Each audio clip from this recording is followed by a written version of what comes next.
Good afternoon, f13 Blood Bowl fans. It's time now for the much awaited f13 Season 9 seeding video. This season we only have 16 players, down from our previous seasons where we've had up to 32 players and mostly we've had over 20. So it's a bit disappointing, but things are what they are. We're missing quite a few of our regulars this season. For example, Carnifex isn't joining us. None of the crew from RPG Codex, RK47 and his friends are joining us. And a couple of other of our long-term players have also dropped out for this season. This season is also likely to be the last one under the current Chaos Edition / Legendary Edition rule set, because this autumn Cyanide have promised us that they're going to fuck everything up and release Blood Bowl 2. How that's going to affect existing seasons, existing leagues, we have no clue. But knowing Cyanide, I think we can confidently say fuck Cyanide. So as we only have 16 players, we obviously have two divisions of 8 players each. And I've chosen to go against the usual tiering system where we have 4 tiers of players in descending order of ability for only 2 tiers, because it doesn't really make sense to split people up, so finally we're only dividing into 2 pools. So we have 6 players in the tier 1, which is the players who have either won previously or come very close to winning previously, and who can generally be relied on to win nearly every match they're in. And those players are Ingmar, Avaya, Ruvalt, Teleku, Lamaros and Ulysses. Everybody else, the other 10 players, who are Ramas, Proud FT, Proudfoot, whoever, Snuffle Orc, Migrim, Sir T, Wolven86, Satael, Drog, Eric Swiftblade and yours truly Ian C are in the Scrubs and also Rans column. 16 players does however mean that we have a nice round number for playoffs and fail-offs, so it's going to follow the usual system of the top 4 players from each division will go through to a fail-off to find out who's the best, and then the bottom 4 players from each division will go to a fail-off to find out who's the least worst. We have most players from the Season 8 have chosen to continue their existing teams into Season 9. A couple of notable exceptions would be Teleku and Lamaros and Ulysses, who have retired their teams, the Mini-Zillas and the underperforming Best with a Mess, in favour of brand new or new to us at least Chaos teams, both are about 1200 TV, 1300 TV. We have one new player this season, Snuffle Orc, who I'm not sure where he came from. He might potentially be a friend of mine from another division, but I'm not entirely convinced by that. In any case, I think he's probably a friend of Eric Swiftblade's, I think. So before further ado, let's get on with the seeding. We've got 2 divisions. I've chosen to go for Hail Caesar and also for Hordes. We're going to start with Hail Caesar. I have the now famous hat. And we're going to start off with the Scrubs, well, Scrubs and everybody else. These are players who are either brand new to our league or who have indicated they know how to play the game or are shit.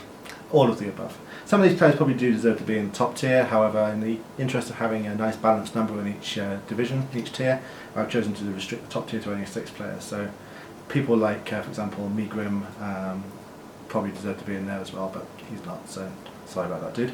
So we're going to start with Hail Caesar.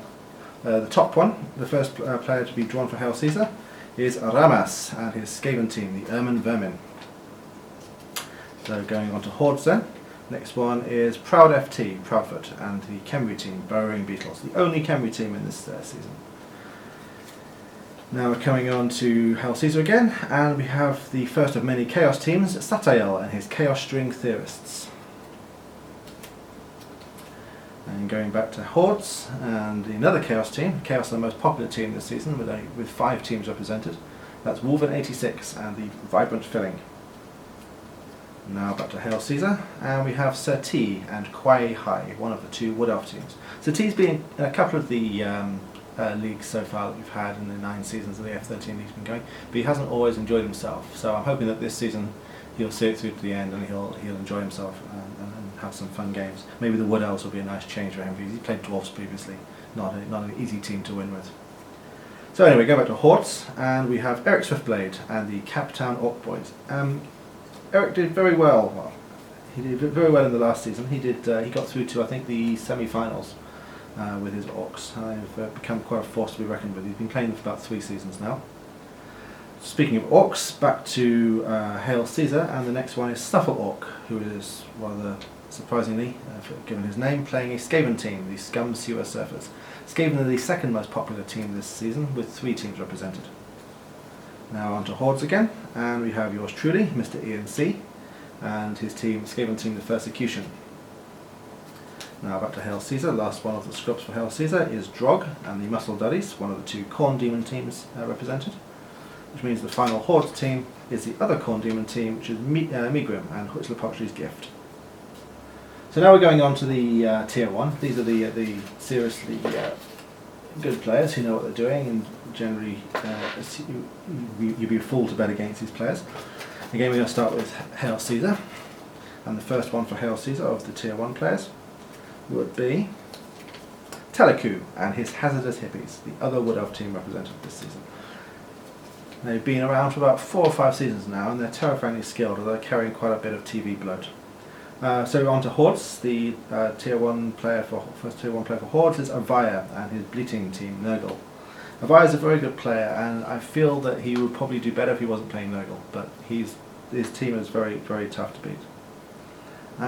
So on back to Hail Caesar, and we have Ulysses, who's playing a new Chaos team, or a new to us Chaos team, called Gutted, having retired the Minizillas. And on to Hordes, and we're back to Ingmar and the band, his Gimmick Necromantic team. In case you don't know, the names of all his players are based on people who've been screen names of people who've been banned from f13 for various reasons. Back to Hail Caesar, and the last player to be drawn for Hail Caesar is Ruvalt and his terrifying Chaos team, the Ex-Presidents. These are just murder incarnate, they just murder everything. And then the last player total for Hordes is Lamaros, and again his new team, Lovers Fighters. That's the other Chaos team, the last Chaos team. 5 Chaos teams represented in total. If you're interested, the other teams we have 2 Wood Elf teams, 1 Khemri team, 5 Chaos, 1 Nurgle, 3 Skaven, 1 Orc, 1 Necromantic, and 2 Khorne Demons. So it's a reasonably decent mix between Bash and Finesse, but it's definitely heading more towards the Bash side. So just to run through those lists again, just to be clear. On the Hail Caesar division, we have Ruvalt, Serti, Satael, Ulysses, Teleku, Ramas, Drog, and Snuffleorc. And in Hordes, we have Migrim, Avaya, Proud FT, Ingmar, Lamaros, ENC, Eric Swiftblade, and Wolven86. So it promises to be an exciting season. We've had a bit of a slow start because we were waiting for people to sign up, and then when people did sign up, my computer exploded. It's now all better, so we can get on with playing some Blood Bowl, and I'll see you all on the pitch.